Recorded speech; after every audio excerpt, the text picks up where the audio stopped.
my channel. It's Gabrielle. I do content on natural hair, lifestyle, and more. So if you're into that, click that subscribe button and join the family. Today we're going to be talking about how to maintain your hair between protective styles, as well as the minimum amount of time you should go between styles to give your hair a little break. So the first thing I want to talk about is post takedown care, and that is the process of which you're taking your hair down and then what you're going to do right after you take your hair out of that protective style. So in your post takedown care, you should be detangling immediately. Don't even let that water touch your head. Well, you don't want to detangle dry either, but I mean, like, don't start washing your hair without detangling it. Sometimes you can do it dry depending on the way your hair feels. If it's really soft, there's no concerns with, I don't know, tangling or knots or anything. You can just go ahead and run a comb through your hair. Usually you can get away with dry detangling or dry brushing after braids because your hair is already in a stretch state. You don't have to worry about any tangles or anything like that most of the time. But in styles like this, for instance, a perm rod set, I'm not about to just dry detangle my hair, right? So during your post takedown care, you're detangling, whether that's with water or without water, and you're going to assess your shedding. Now, depending on how long you've had your hair in said protective style will determine how much your shedding is. And sometimes it's not anything to be concerned with, but other times there are situations where it's concerning how much hair you've lost. But we have to remember that we lose about 100 to 150 strands per day. So if you've had your hair in protective styles or in a protective style for about a month or so, it's gonna be quite a bit that you're gonna lose. In addition to detangling your hair and assessing your shedding, you're gonna go in with a clarifying shampoo to ensure that you get out all that product that you just put in or that was in your hair over time of having that protective style, whether that's leave-in conditioners, mousses, hair lotion, anything like that that could cause product buildup, especially if you're not washing your hair weekly. So for me, for instance, when I have my boho braids in, I do wash my hair weekly, and that is because I apply a lot of product to my hair. That's edge control, mousse, leave-in conditioner, oils. All those type of products will cause buildup in your hair, so you want to make sure that you're clarifying throughout the protective style. However, if you are not washing your hair during protective style, which you should be, by the way, if you're not doing that, as soon as you take that protective style down, immediately clarify after detangling and assessing your shedding. Go ahead and clarify. So with that being said, you want to look for shampoos that literally say clarifying, not cleansing, not moisturizing, not hydrating, clarifying. Clarifying has a completely different formula than a cleansing shampoo. All right, so I kind of lumped that into one specific step, the post takedown care, so detangling, shedding, and then clarifying. After that, you want to go into your next step, which is going to be deep conditioning. Deep conditioning. This is going to put the moisture, hydration, protein, if you need it, back into your hair after a protective style. And again, this just depends on how long you've had the protective style in.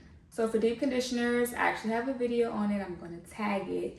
For deep conditioners, you want to assess your hair and decide what you need. If you need hydration, if you need moisture, if you need both, if you need protein, if you need all three, you're going to look at each ingredient or look at each product and see what the ingredients are to determine if this is a product that's for you based on your hair assessment and the protective style that you just came out of. With that deep conditioner, you can, if necessary, use steam or sit under a blow dryer so that you can open your hair follicle to allow the product to actually absorb into the hair. Because if you kind of just get out the shower, you in cold air, it's not really going to seep into the hair the way it needs to. So using heat is best. However, do you? Sometimes a shower works just fine, especially if your bathroom gets really hot when the door's closed. Bathroom get real hot, everything gets real steamy. You literally can deep condition with heat or steam right in your shower. Okay, next I want to talk about styling between styles. In styling, I mean low maintenance styles or just something to get you from style 1 to style 2, something in between because you need a break, right? Okay. So some examples of some low maintenance styles that you can use or do between protective styles would be like a perm rod set, a flexi rod set, twist outs, braid outs, just flat twists in general, any type of style that's just using your own hair to get by. Me personally, when my hair was a little longer, what I would do between braids, because I was a braid girl down. I'm always a braid girl. I'm still a braid girl. But before, when my hair was longer, my styles in between would consist of braid outs. Like, that was my bread and butter. Braid outs, a puff. I loved a puff. And I would actually transition to my puff from the braid out. So the braid out would get old or whatever, pull it up into a puff, nice and easy. I would also do twist. I didn't like twist outs because I never knew how to twist properly. I do now, but I didn't know how to twist properly. So I would just do twist in between, and then when I take it out, it goes to a puff because I didn't like the actual twist out. So yeah, for your styles between protective styles or your styles during your break, I would recommend something that's very low manipulation, something that you don't have to touch your hair. You can go in and hydrate your hair throughout the week, and then once you're ready for your protective style, you're good to go. Your hair has been taken care of during your break. And that leads me to the next thing. Do not neglect your hair during your protective style or during your break either. Like, after you take your protective style out, you should be making sure that your hair is good to go, whether that's getting trims, deep conditioning, depending on how long you take your break, and then just making sure that you're getting all the proper ingredients into your hair for your next style.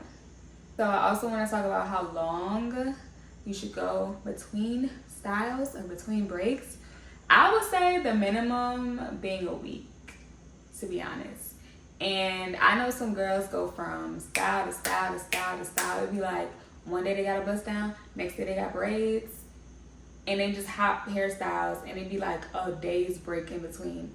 That's not long enough for the health of your hair and the health of your scalp. So I would recommend, and it's just me, I would recommend a week in between protective styles. That way you're allowing your hair to breathe. You can assess your hair. And I'm going to say that in every video when I'm talking about something as serious as this.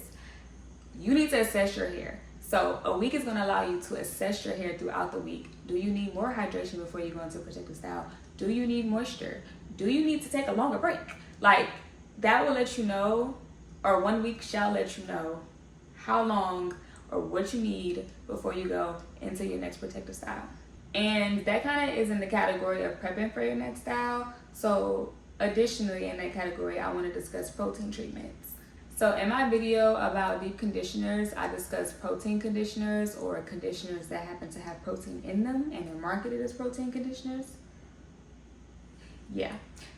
You want to use protein conditioners in your hair because it's going to strengthen the hair shaft, the hair follicle, everything that is going to keep your hair healthy during protective styles, and also keep your hair from breaking during protective styles. But there's also protein treatments. I personally have not done one on myself, and I'm not sure if I've actually gotten one done by a professional either. But protein treatments, I believe, are completely different from protein conditioners. Protein treatments are typically like the Afro-G, whereas a protein conditioner, you can do that by yourself and you don't have to worry about like messing your hair up. So that's it, guys, short and sweet. I didn't want to bombard y'all with information about all things protective styles and breaks. So I just wanted to give y'all the gist of the information on how to protect your hair and to maintain the health of your hair between protective styles, because you don't want to just neglect your hair because you're going from style to style to style. You need to maintain the health of your hair so that you can continuously get these protective styles and not worry about your actual hair falling out. So I do encourage you guys to take breaks between your protective styles. Don't neglect your hair. Actually assess your hair and determine what it needs before you go into your next style. Drop a comment on how long you go between your styles. You go a week, you go 2 weeks, you go a month between certain styles. Let me know in the comments. And this is it. Love you guys. See you in my next video.